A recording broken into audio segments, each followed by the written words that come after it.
네, 안녕하세요. 반갑습니다. 서유진 목사입니다. 안녕하세요. 최병화 목사입니다. 제 헤어스타일이 많이 변했죠? 네, 제가 이제 머리를 좀 다듬으러 갔다가 원장님의 권유로 앞머리를 좀 잘라봤는데 갑자기 너무 짧아진 앞머리에 제 자신이 제가 막 견딜 수 없는 근데 이 앞머리 때문에 보게 된 드라마가 한 편 있어요. 맞습니다. 요즘 핫한 드라마죠. 폭삭 속았수다. 아니, 제가 이 앞머리를 자르고 온 날 저희 교회 청년이 저한테 목사님, 그 폭삭 속았수다에 나오는 그 배우 앞머리랑 비슷하십니다 이렇게 해주셔서 얼굴이 닮았다는 거 아니에요? 그래가지고 제가 그 드라마가 뭔데? 라고 이제 묻다가 이제 그런 이런저런 얘기를 듣다가 이제 그 드라마를 접하게 됐습니다. 아직 종영이 된 건 아니고요. 지금 이제 뜨거운 인기리에 방영이 되고 있는 걸로 아는데 오늘 바로 그 드라마 폭삭 속았수다 그 이야기 좀 나눠보도록 하겠습니다. 네, 목사님, 그 네. 드라마 제목이 좀 특이하잖아요. 뭐, 맞아요. 나 너한테 속았다, 뭐 이런 뜻 같기도 하고, 이게 무슨 뜻인지 좀 알려주세요. 네. 저희도 처음에 이게 진짜 속았나, 뭘 속았나, 뭐 이런 이야기를 하고 봤는데, 네, 이게 네. 보니까 수고하셨습니다. 뭐, 그런 의미를 가지고 있는 것 같아요. 정말 수고하셨습니다. 뭐 이런 네. 뜻이래요. 예. 이제 제주도를 배경으로 하고 있는 드라마다 보니까 그 제주도 방언이 많이 나와서 실제로 그 드라마를 볼 때도 그냥 자막 없이 보면 이해가 잘 안 되는 대사도 되게 많은 것 같아요. 어쨌든 이 1950년대 뭐 또 최근까지 정말 우리 대한민국의 정말 근현대사를 다루고 있는 그런 좀 우리의 아픔과 또 우리의 애환을 담고 있는 그런 드라마예요. 근데 이제 제주도를 배경으로 하고 있는 거죠. 그래서 이 드라마에서 제일 중요하게 생각하는 주제가 뭐라고 생각하세요, 목사님? 저는 여기서 가족이라는 주제가 좀 많이 생각이 났던 것 같아요. 가족. 네. 네. 그래서 보니까 3대의 이야기가 이렇게 오버랩이 되기도 하고 왔다 갔다 하는데 할머니의 이야기, 어머니의 이야기, 딸의 이야기 이게 3명의 어떤 여자의 인생 근데 이제 겹치는 것도 있고 다른 것도 있고 그러니까 여러 가지 선택의 기로에 놓여져 있을 때 결국 우리가 보고 배웠던 엄마가 했던 걸 또 나도 하고 있는 걸 보면서 내가 엄마에게 이런 영향을 받았구나. 또 이게 또 가족이 가지고 있는 어떤 힘이구나. 뭐 그런 것들도 많이 생각해 보게 되는 것 같아요. 그러니까 이게 왜 진짜 씨 도둑질을 못한다고 이제 그 부모님에게서 외모만 담는 게 아니라 성품도 담고 성격도 담잖아요. 그리고 좋은 것도 담고 나쁜 것도 담는단 말이죠. 근데 이제 여기서 말하는 거는 이제 그런 당연히 담는 것들 외에도 이 엄마가 어떻게 살아왔느냐를 보고 자식들은 고스란히 그 삶을 배운다라는 게 핵심인 것 같아요. 그러니까 그 어머니가 정직하게 살았냐, 성실하게 살았냐, 그리고 내 자식들을 위해서 최선을 다해서 살았냐.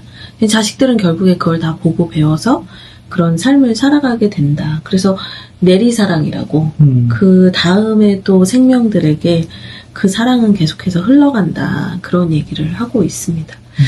그래서 오랜만에 되게 좀 뭉클한 드라마를 본 것 같아요. 그래서 목사님하고 저도 이렇게 보면서 눈시울이 붉어졌던 게 한두 번이 아니었어요. 목사님께서는 어떤 장면이 제일 감동적이셨어요? 뭐 명대사도 좋아요. 뭐 네. 명대사도 있고 뭐 여러 가지 정말 기억할 게 많은데 여성의 인생을 다루고 있는데 거기에 아빠들의 모습, 남편들의 모습 또는 남자친구의 모습들도 이렇게 연결되어 나타나거든요. 그걸 보면서 남자의 인생은 뭔가 남자는 어떤 존재인가 엄마를 사랑하는 아들이어야 되나 아내를 사랑하는 남편이어야 되나 아니면 딸을 사랑하는 아빠여야 하나 이런 여러 가지 오버랩되는 것들이 많이 있었던 것 같습니다. 그러니까 사실 남자는 어쨌거나 노선을 정해야 되는 때가 오는 맞아요. 거예요. 이게 좋은 효자로 살 거냐 아니면 좋은 남편으로 살 거냐 이 노선을 정해야 되는 때가 오는데 이 남자 주인공 이제 성인 연기를 하는 이제 배우님도 계시지만 이 박보검이라는 배우의 연기가 어마어마하거든요. 정말 그 순수한 눈빛과 진지한 눈빛과 우직한 눈빛, 이 옛날에 살아본 적도 없는 그 시대를 연기하는 이 박보검 배우가 참 대단하다 느꼈는데, 양관식이라는 인물로 나와요. 근데 이 박보검 배우가 정말 그 아내를 위해서, 사랑하는 여인을 위해서 정말 우직하게 아내를 위해서 살아가는 이 남편의 본 모습을 보여주는데, 여기 양주의 양관식 아 정말. 근데 제가 느낀 건 있어요. 어머니가, 시어머니가 그 아들한테 막 성을 내요. 막 화를 낸단 말이에요. 그랬더니 네가 내 편 안 되면 난 어떡하냐? 뭐 이런 얘기를 하셨나? 뭐 그랬어요. 그랬더니 그 양관식이라는 아들이 딱 한마디 합니다. 엄마 편은 아빠가 들어야지! 딱 그 얘기를 하거든요. 근데 그게 진짜 정확하게 맞는 거거든요. 이제 결국에는 한 가정을 구성하는 기초 단위는 부부고, 그 부부가 건강해야 자녀들이 건강하게 크는 것 같아요. 근데 그 부부 사이에 누군가가 들어온다든지 더 친밀한 누군가가 있을 때 이 가정은 여러 가지로 삐걱대기 시작하는 거죠. 목사님은 그러면 그 남자의 인생에 대해서 생각하면서 무슨 생각하셨어요? 그냥 그 박보검 배우가 엄마를 대하는 거, 또 아빠를 대하는 거, 아내를 대하는 거, 그리고 이제 나중에 이제 성인이 되어서 이제 딸을 대하는 걸 이렇게 보게 되는데, 참 여러 가지 생각들이 들기도 하면서,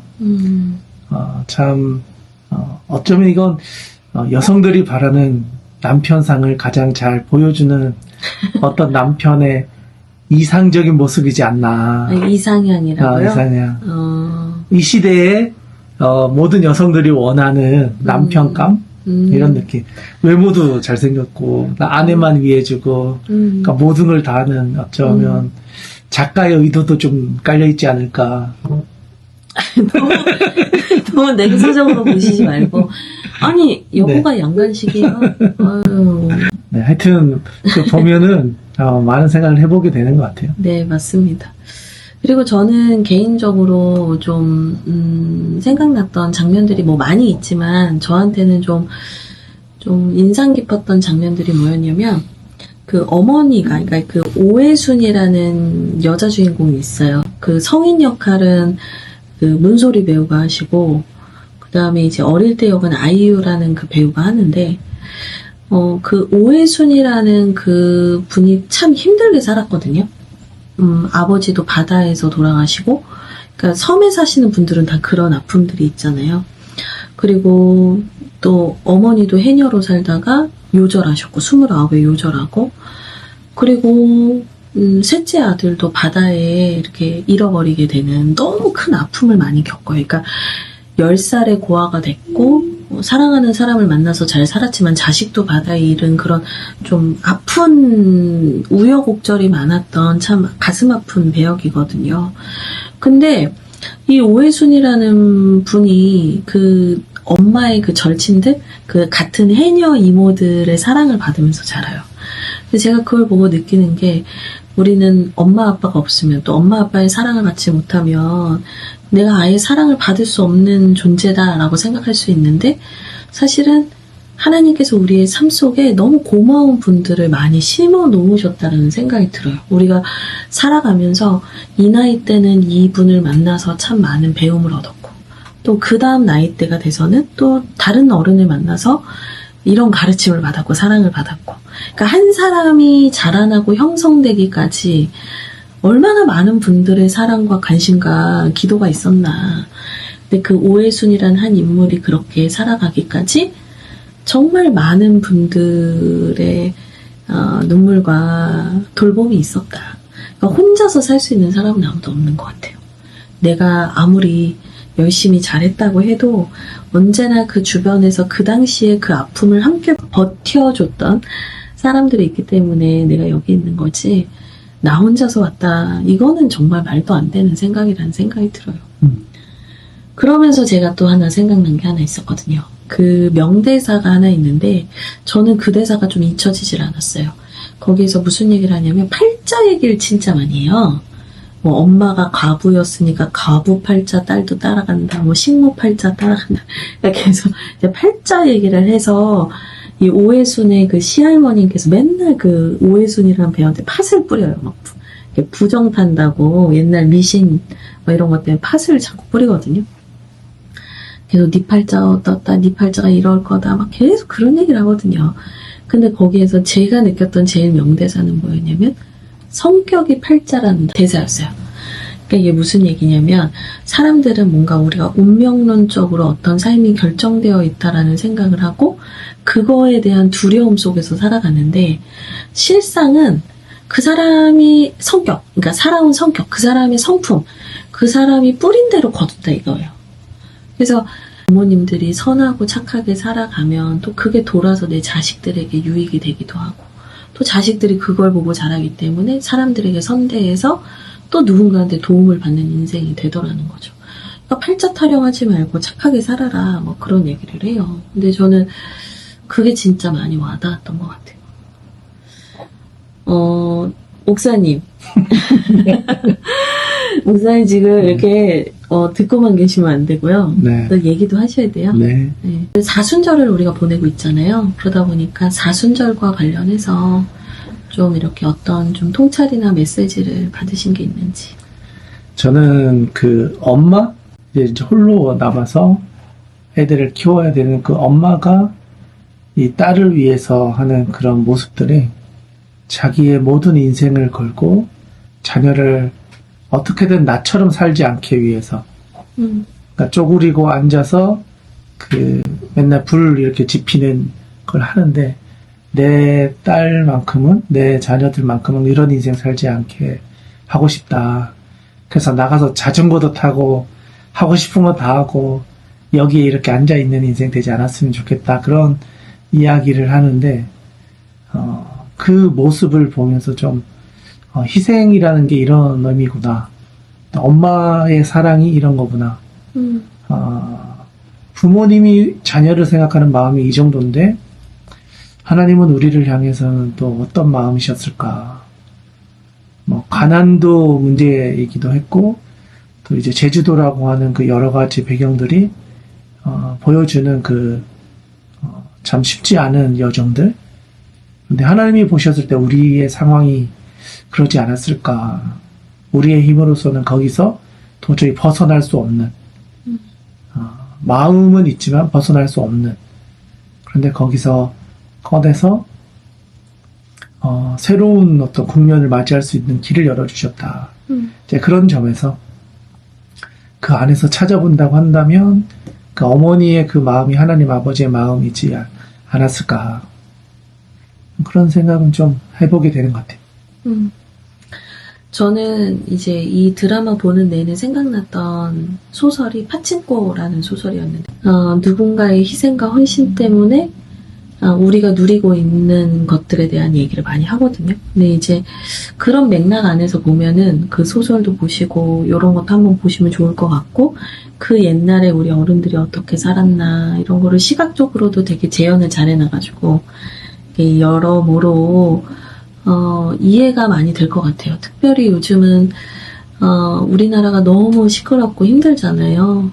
이념으로도 분열되어 있고 여러 가지로 나라가 나뉘어져서 너무 힘든 시간들을 보내고 있는데 그러니까 우리 어른 세대를 좀 이해할 수 있을 거라는 생각이 좀 들어요.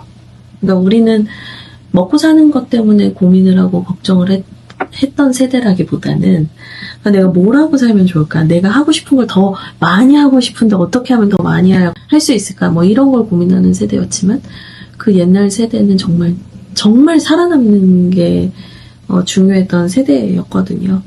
그러니까 그 어른들이 어떤 세대를 살아왔길래 지금 우리와 이렇게 대화가 통하지 않을까. 저는 근데 이 드라마 보고 나면 우리 엄마 아빠 세대를 많이 더 이해하실 수 있을 거라고 생각해요. 그래서 이렇게 짧은 시간 안에 이렇게 변곡점이 많았던 나라가 없기 때문에 우리나라에 당연히 이런 성장통과 성숙해지는 이런 통증이 있는 건 당연하다라는 생각이 좀 많이 들었고요. 저는 사순절을 보내면서 좀 생각났던 거는 이 드라마에서 그 할머니가 등장을 해요. 친할머니가 나문희 배우가 이제 등장을 하거든요. 근데 그 할머니한테 이제 엄마가 죽기 전에 부탁을 한 거예요. 어멍 자식이다. 그러면서 이제 얘가 어느 날 와서 하염없이 말도 못하고 도와달라는 말도 못하고 이제 울거나 힘들어하면 그때 꼭 한 번만 도와달라고 이제 이런 얘기를 하고 이제 돌아가신 거죠. 근데 정말 애를 키우다가 일할 곳도 없어지고 이제 남편이 너무 힘들어진 상황이 되니까 이 아이유가 이제 오해순 역할을 맡은 아이유가 할머니 앞에서 그냥 펑펑 울다 가는 거예요. 그냥 하염없이 그냥 울다 가요. 뭐 할머니가 뭐 있겠나 뭐 그런 기대를 하고 온 게 아니라 그냥 울다 간 거예요. 근데 할머니가 그 엄마와의 약속을 기억하면서 정말 이렇게 그 할머니 속바지에서 뭐가 계속 나와. 근데 저도 기억이 나거든요. 할머니 속바지, 그 도라에몽 바지. 여기서 뭐가 계속 나왔던 그 속바지를 그렇게 연출을 잘했더라고요. 그 속바지에서 빼고 뭘 계속 빼다가 이제 통장을 하나 주시면서 이걸로 네 남편 배사라. 그래가지고 그 정말 쌀독에 쌀이 떨어져서 뭘 먹고 살아야 되나 고민하던 그 아이유 집안이 이제 배를 사게 되는, 예, 나도 친정 있다 이렇게 하게 되는 이제 그 장면을 보면서 저는 엄청 많이 울었던 것 같아요. 그러니까 이게 단순히 그 통장에 든 돈 때문이 아니라, 그러니까 하나님의 은혜라는 게 그런 것 같아요. 우리가 상상할 수 없는, 정말 우리가 예상할 수도 없었던 그런 것들을 하나님께서 우리의 삶 가운데 선물처럼 주시는 게 은혜가 아닌가, 전 그 생각이 들었거든요. 또 그 은혜로 살아가게 하시고 또 그 은혜를 받은 사람이기 때문에 다시 은혜를 흘려보내게 해주시고, 그러니까 우리는 예수 그리스도의 십자가 보혈의 통장을 다 받은 거예요. 그래서 그분께서 진짜 나에게 이렇게 예상할 수도 없었던 그 은혜를 주셨을 때 이제 아이유가 기가 살아요. 맨날 그 혼수도 안 해왔다고 시집에서 맨날 괴롭혔는데 막 기세가 살아가지고 우리 할머니가 배사줬다. 근데 이제 은혜가 그런 거구나. 하나님이 나의 아버지 되시고 하나님이 나의 보호자 되시고 피난처 되신다는 게 이런 거구나. 그런 생각이 들었습니다. 어쨌든 이제 뭐 이 영상 업로드 되고 이제 다음 날인가 이제 결말이 나오는 것 같아요. 어떤 결말이 있을지 모르겠지만 여러분 많이 우실 것 같아요. 네. 드라마에 보면 여러 편이 나오지만 신앙의 봄, 여름, 가을, 겨울, 인생의 봄, 여름, 가을, 겨울을 좀 이제 연령대별로 이렇게 경험해 보게 되는 것 같은데 우리 신앙도 그런 점이 있는 것 같아요. 거기에는 이제 어떤 인생의 여름, 인생의 가을, 인생의 겨울 이런 걸 좀 설명하고 있는데 신앙에도 좀 그런 것 같아요. 겨울이 있으면 또 봄이 오고 봄이 오면 여름이 오고 여름이 오면 가을이 오고 가을이 오면 또 겨울이 온다. 그런 점에서 신앙 역시도 대에 계속 이렇게 이어져 간다? 끊어지는 게 아니라 뿌리고 또 거두고 또 뿌리고 거두고 하는 과정을 통해서 계속 이어져 간다. 이제 그런 것도 좀 생각해 볼 수 있는 부분이지 않을까 싶네요. 네. 여러분의 신앙의 계절은 언제십니까? 어쨌든 지금은 사순절 렌트 봄입니다. 예, 여러분에게 그 주님의 은혜와 그 깊은 사랑이 뜨겁게 부어지기를 바라면서 오늘은 또 여기까지 하겠습니다. 감사합니다. 감사합니다. 안녕.